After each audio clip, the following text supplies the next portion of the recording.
Whether you're looking for answers to specific life questions or simply hoping to become the best version of you possible, welcome to the Mental Breakdown and Psychreg podcast, where we offer insight, information, and strategies based upon research and years of practice as psychologists. So sit back, have a listen, and get connected with our hosts, Dr. Berney Wilkinson and Dr. Richard Marshall. So imagine this. You have a kid who's hyperactive, who doesn't pay attention, who, you give him three things to do and he might get one of them done. He's fidgeting all the time, he's tapping his pencil, he won't sit at the table to finish a meal. He has a difficult time getting to sleep at night, he's getting in trouble at school. This kid has ADHD. What do we do about it? Does he have ADHD? If he has ADHD. Oh, so we've confirmed the diagnosis. Let's say that we have confirmed so we the did diagnosis. we did our work. We That's confirmed right. the diagnosis. Said this child has ADHD. Then what type of ADHD is it? So we've determined that. That's what we got to do. Okay, we have to determine the type. We have to do our diagnosis. We have to differentiate between the subtypes, and then we got to figure out what our treatment is going to be. That's going to be... I had a little thought ran through my head, and it was like, if we just put the child on medication, there's this feeling that if we just get the right medication, this kid's going to just do much better. Right. Okay. We have to have medication. Okay. Right. And that will take care of the problem. Right. There are many people who believe that. Right. But it's going to be a lot more complicated than that. It is more complicated than that. I knew it would be. So today we're going to talk about treatment. And treatment is, for some, let's say it this way, for some people, treatment is pretty straightforward. Put them on medication. I worked with a psychiatrist in the Department of Psychiatry at USF, at the University of South Florida, who, good grief, every patient that came in the door had ADHD. And every patient that came in the door with ADHD was given Concerta. It was something to watch him work. It was fascinating. And if the person didn't respond well to it, it was because the dose wasn't high enough. Right. And so he would just keep the dose. And this was a very old school psychiatrist. He's not practicing any longer, but it was fascinating to watch because it was such a sometimes you say if all you have is a hammer, you treat everything as a nail. And he very much so only had a hammer. Concerta. And I don't even know why it was Concerta. Because that was the newest. At that time, it was the newest entry into the medication toolkit. Yeah. And which I thought was odd because I would have thought he would have used Silert or something. He had the same little phrase that he would say to every patient as far as how to handle the titration of the medication and everything. But it was fascinating to watch. And what was even more scary is fascinating/scary is if a parent asked about a different medication or asked about non-medication treatment, he didn't respond very well to that. No, because he was very focused, and that was the treatment. That was the treatment for And it was ADHD. probably because it worked in many. First of all, he had a very select population coming into there. By the time they got to him, they were coming to almost a tertiary care center, but they were coming to a specialist for ADHD. So it was already a selected population. So most of them were probably going to respond. So he probably had a pretty good success rate and thought, this is what I'm going to do because it succeeds in some percent, 80% or 90% of cases, which is pretty good results. Right. Okay. Yeah. So we'll start out talking about medication because medication is probably the most common treatment. I would say most common treatment, especially the stimulant medication. So there's two classes of medications that are prescribed for ADHD. There's the stimulant medications and the non-stimulant medications. We're gonna start with the stimulants because those are the most traditional. And as you said, when it comes to real, and again, we're basing all of this on real ADHD, not ADHD-like symptoms that are caused by something else or anything like that. But when you're talking about real ADHD, a high percentage of kids do respond positively to stimulant medications. 80 to 90% will respond positively to a stimulant medication. Those stimulants are then divided into two groups. Right. You have the amphetamine based, which is like Adderall and Vyvanse. Right. But then you have the methylphenidate based, which is like Ritalin and Concerta and some of the others. Focalin, Daytrana and Quilivant and some of those. There are dozens of stimulant medications out there within each group, and they all do something different. You have short-acting ones, you have long-acting ones. The long-acting ones are there, of course, so that a kid could take it in the morning. It'll last throughout the school day and into the evening so that it can help with homework, maybe, hopefully, and then hopefully be out of their system in time for them to go to bed. Right. The short-acting are for, they only last about maybe 4 hours apiece. Right. Take you to lunchtime. Typically speaking, there are differences in the way that people will respond to amphetamine-based versus methylphenidate-based. Sometimes we differentiate those based upon symptom presentation. Right. Those who are hyperactive, impulsive, may be more likely to take the Ritalin-based, while those who are more inattentive will take more of the amphetamine-based. But typically speaking, or oftentimes either may be effective. And you have to just try them. Right. I mean, you might think that, well, this would be a perfect Concerta, and it's not. It doesn't work. So you move to Adderall or Vyvanse, and that works. Okay. Right. So there is a little bit of trial and error here that you have to be willing to tolerate. Yeah, it is counterintuitive to many people why stimulants are used for ADHD. We're talking about people who are hyperactive and impulsive, and then we're talking about giving them a stimulant. That is confusing for a lot of people. The theory behind it, I'm going to still call it, we still have to call it a theory because we really don't even know why. But the theory, and this is another one of those situations where back in the 40s and 50s, the benefits of a stimulant were found accidentally when they were treating, I think, a bronchial problem. And it was a bronchial stimulator that they were giving someone, and it helped relieve a kid, and they helped relieve the symptoms. But the reason that it's theorized that it seems to be so effective is that there are certain regions of the brain that function off of dopamine and norepinephrine. And when you're looking at those regions of the brain, they're understimulated. Right. Because they're understimulated, they're not filtering information. Right. And so as we sit here, I don't think we've ever made it a secret that I've been diagnosed with ADHD and have had experiences with it over the course of my life. Some interesting, I think, experiences. But if unmedicated, and I'm sitting here, it is very difficult for me to do work and not be distracted by when the air conditioner comes on, or chirping out the window, or any sound or movement completely draws my attention.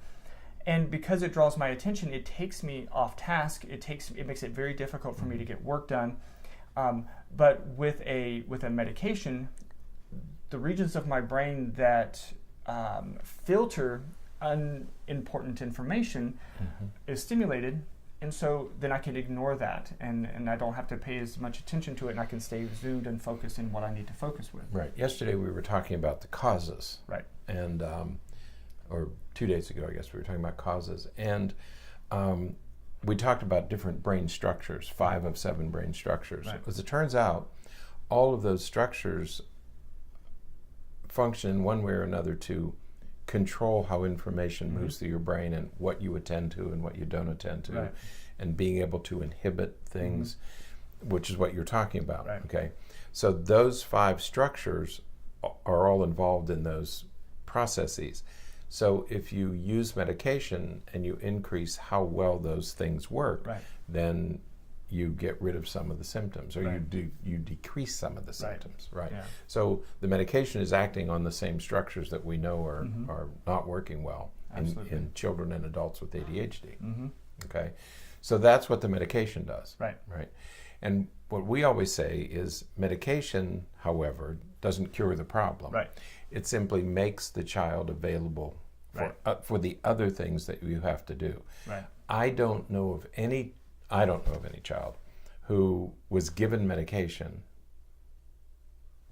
and nothing else, right, and had a good outcome. Right. I think that the medication is part of an intervention package. Right. Yeah, we're going to talk about the other part in just a moment. So that's the stimulants. Yeah. Now, when we move over to the non-stimulants, we have one of the first ones, or the first one, was Strattera, or atomoxetine. Right. And now we have Intuniv, which is basically guanfacine or Tenex. Clonidine has been used for a long time. So there are a number of non-stimulants. The success rate, or the benefit rate of non-stimulants is not nearly as high. Right. Maybe 30 to 40%, 30 to 50% maybe of those on non-stimulants find benefit. Yeah, we were very excited about Strattera when it first came out, but we found that it's pretty difficult to use, and not nearly as effective. It focuses primarily on norepinephrine, and it unlike the stimulants, which the stimulants. What's nice about the stimulants is they're in and out of your system pretty quickly. Right. You start seeing a positive effect of the stimulants within about 30 minutes or so, and you can tell when it's out of your system. The non-stimulants you have to take routinely. You have to take them every day to build it up in your system. Right.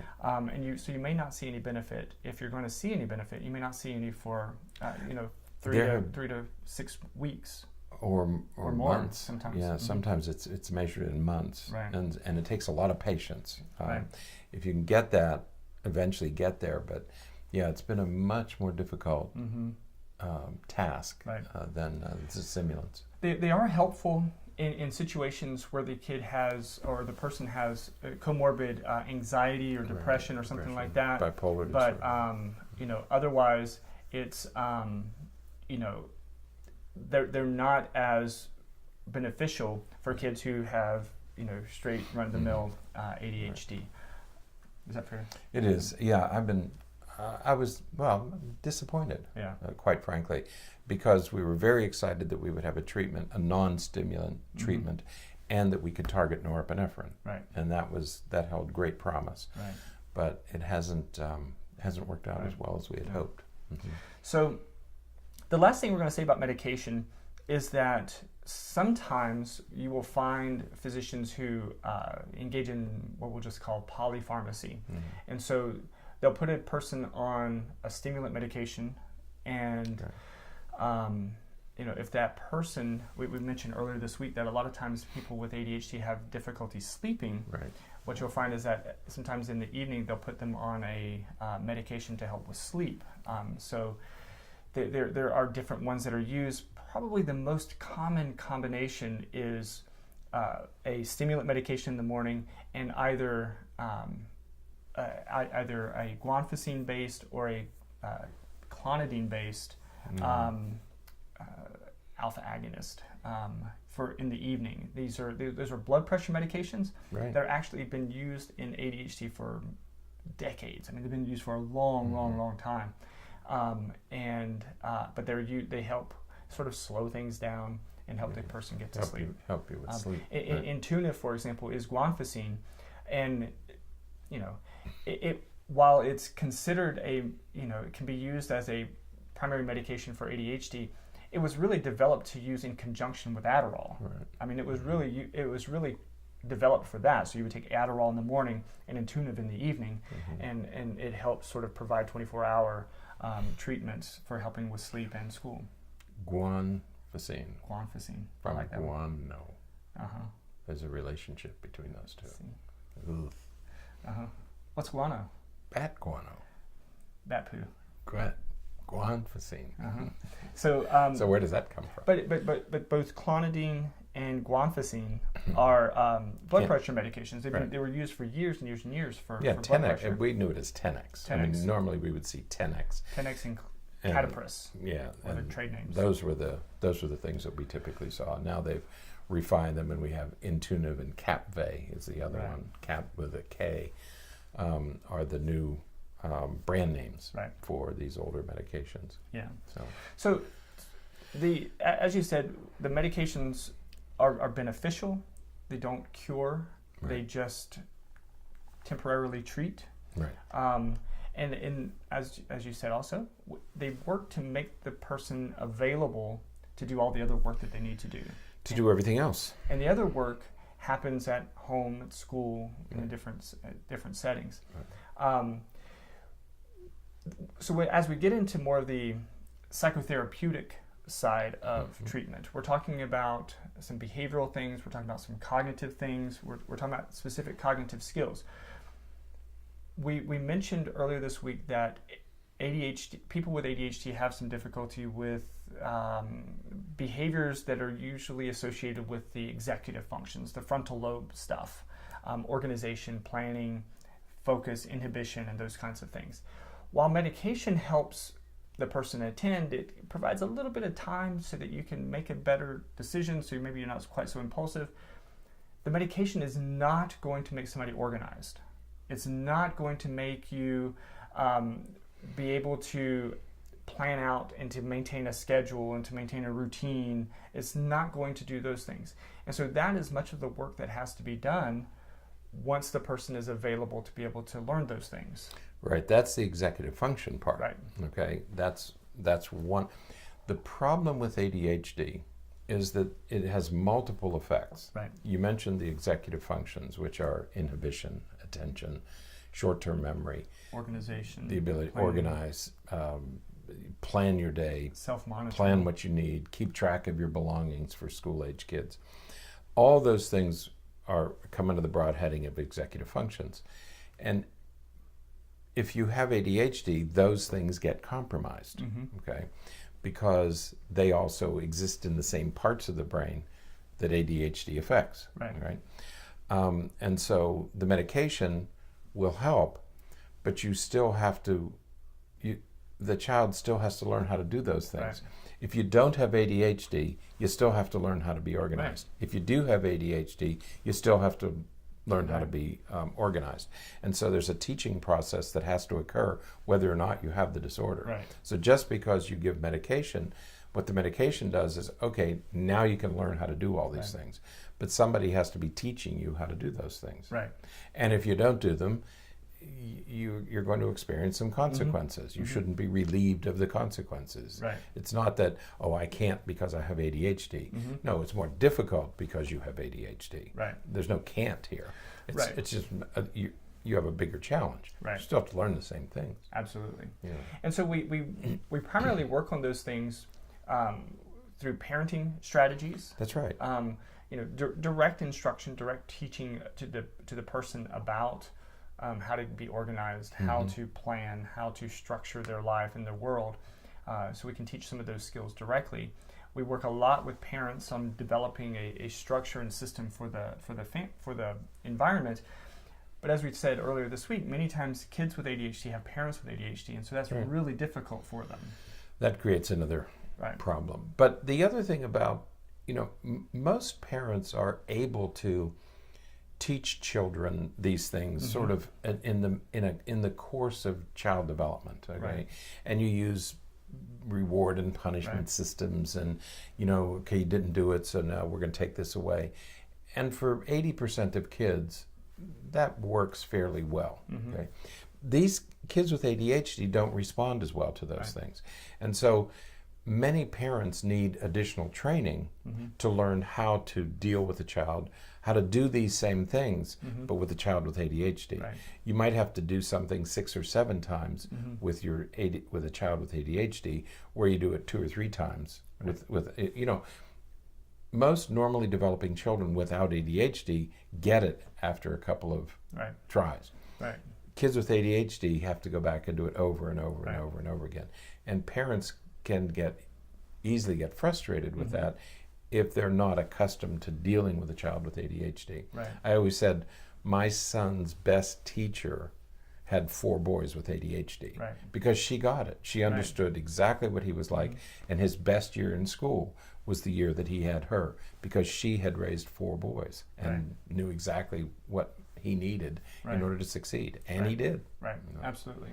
So we do a lot of parent training. We do a lot of behavior management type stuff, building in, again, behavioral management systems in the home and in the classroom. Same thing with the classroom. And the other big thing is school, because frequently children with ADHD, they not only have behavior problems, they have academic problems. Right. So what accommodations do we make for the academic problems? What accommodations do we make? And again, these are kids who don't respond well to typical school-based reward and punishment systems. So we have to come up with other things that work better. Right, and it can't be, this is a little bit pushing the envelope a little bit, but it can't, we got to be careful of those sort of cookie cutter type things that we often do. We'll say, oh, he has ADHD, so he needs additional time on the test. Yeah, maybe. Let's just say many people with ADHD are the first ones done. Right. They don't need extra time. No. Mm-hmm. They need a reminder to go back and check their work. They need a reminder to slow down, to be careful, and to check their sort of self-monitoring types of things. They don't need extra time. Right. But we do these little cookie cutter type things. Oh, he has ADHD, so let's give him extra time on the test because he can't pay attention, and so he gets distracted, so he needs additional time. Right. That's great. That works for some people, but many with ADHD don't need that at all. That additional time is going to, they're not even going to use it. Right. No, we said the other day that kids with the hyperactive type of ADHD tend to make careless errors. Right. They don't have them go back and check it once. Right. It's but that's difficult for them to do because they don't have the patience for it. Right. So they need a little bit of supervision. Right. That comes in the form of good teaching. Right. Or good parenting. Doesn't matter. Absolutely. So we have to make strategies or develop strategies for the child at home, at school, for that child. For that child. Not these, again, sort of run-of-the-mill cookie-cutter types Not of a kid with ADHD, this child. This child with ADHD. And then the other thing, of course, is scheduling. Right. One of the things we preach is these kids don't organize themselves. Right. And so parents need to do the organizing, which means the benefit for these kids is to be on a regular, I almost said strict, I meant regular schedule. Okay, go to bed at the same time, eat your meals at the same time, get up at the same time. Including the weekend. Including weekends and summer. Right. These kids unravel during the summer because they're allowed to stay up as long as they want and they sleep in as long as they want. Yeah. And then it takes weeks to get them back into harness when it's time to return to school. These kids need structure. They need to do the same thing in the same way every day. A few weeks ago we mentioned when I walk out of my house, I have to have 4 things with me. Glasses and That's what these kids have to learn how to do, but parents have to teach that. Parents have to insist that they have that structure. Absolutely. No, you don't throw your clothes all over the house. Parents have to be available so when the child comes in, throws his book bag here and his shoes there and his coat there. No, let's do this over again. Where does your coat go? Over and over again. That's what Mr. Rogers taught us. He went to the closet every day, hung up his coat, took off his put on his cardigan. And he did that. There was a reason for that, is you do the same thing every day. And that's what helps these kids stay organized. Absolutely. Without that, they're going to be unraveling all the time. Right. And so to keep them together, you have to impose that structure, that schedule. Right. The final piece of treatment here is something that we've alluded to earlier this week. And these are things that just exacerbate ADHD symptoms. And that is our Trinity. Our Trinity, right. Absolutely. And sometimes our Trinity plus one. It's really important with this. Nutrition, diet, diet, nutrition, exercise and sleep. We have to make sure that we're getting enough. And I like still throwing in stress management with this, because even with kids with ADHD, even if they don't look stressed, because kids with ADHD don't typically look stressed because they just want to have fun. Right. They're just trying to enjoy things, but we need to teach them relaxation things just to teach them how to slow down. Right. I've just begun to say to parents, look, whatever else you're going to do, let me tell you that we're going to talk about nutrition, exercise, and sleep. Yeah. You have to include those 3 things. It's not easy. Right. It takes a lot out of everybody. Right. Okay. But we have to talk about nutrition, exercise, and sleep as far as nutrition is concerned, we have two issues there. One is we have to make sure that kids are eating good food. Mm-hmm. These kids tend to eat the way they do everything else, in a very haphazard, unstructured way. So they grab a little of this and a little of that, and that's eating to them. No, you have to make sure that they're getting proper nutrition. Mm-hmm. And what's the other big problem? If they're on a stimulant, they're not going to want to eat. Right. They have appetite suppression. So so you have to monitor all that stuff. Mm-hmm. So nutrition is really, really important for these kids. If they're not getting... There was a wonderful book written years ago. It was that took up this issue of sugar and food additives and everything. And the author of the book said, it's not that, it's that over time you create metabolic changes that can create problems. Right. And it was that over time issue that we finally began to understand. So nutrition is exceedingly important in these kids. Right.